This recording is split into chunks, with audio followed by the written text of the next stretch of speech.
I used to work the night shift at this small, forgotten roadside motel. You know, the ones you see in movies right before something bad happens. Most nights it was dead quiet. Just the hum of the old soda machine and the occasional rumble of a truck passing by on the highway. My regulars were a few long-haul drivers, some weary travelers, but mostly it was just me in the empty rooms.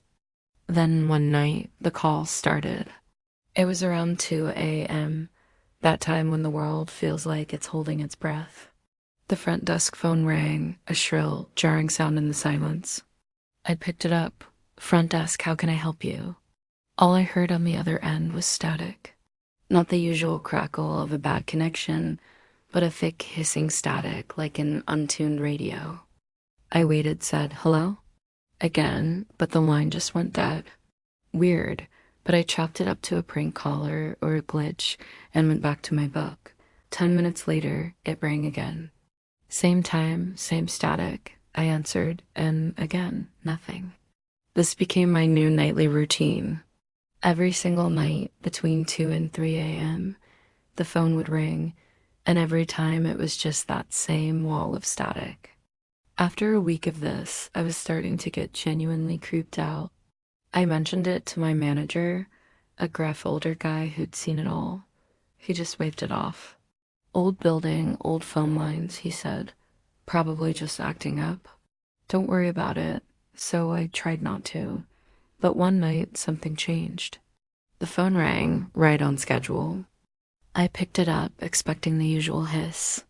The static was there, but underneath it, I heard something else.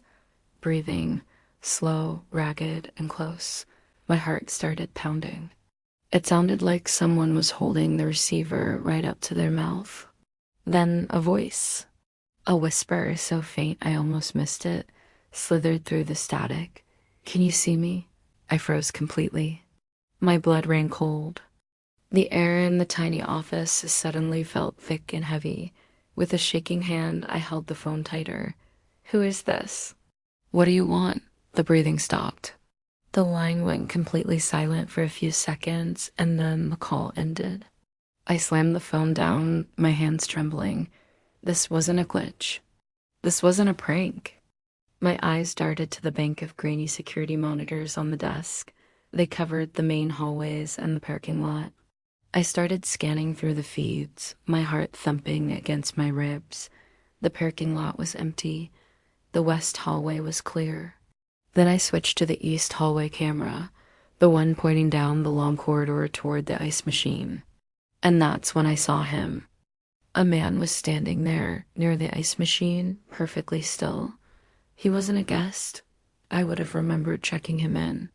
He was just standing there, facing away from the camera toward the end of the hall.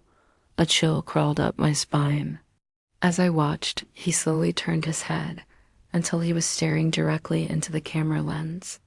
Directly at me.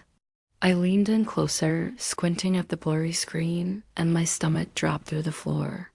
In his hand, he was holding a phone, an old, beige, rotary-style phone, the exact same model as the one on the front desk. But that was impossible. That phone was right here, in front of me.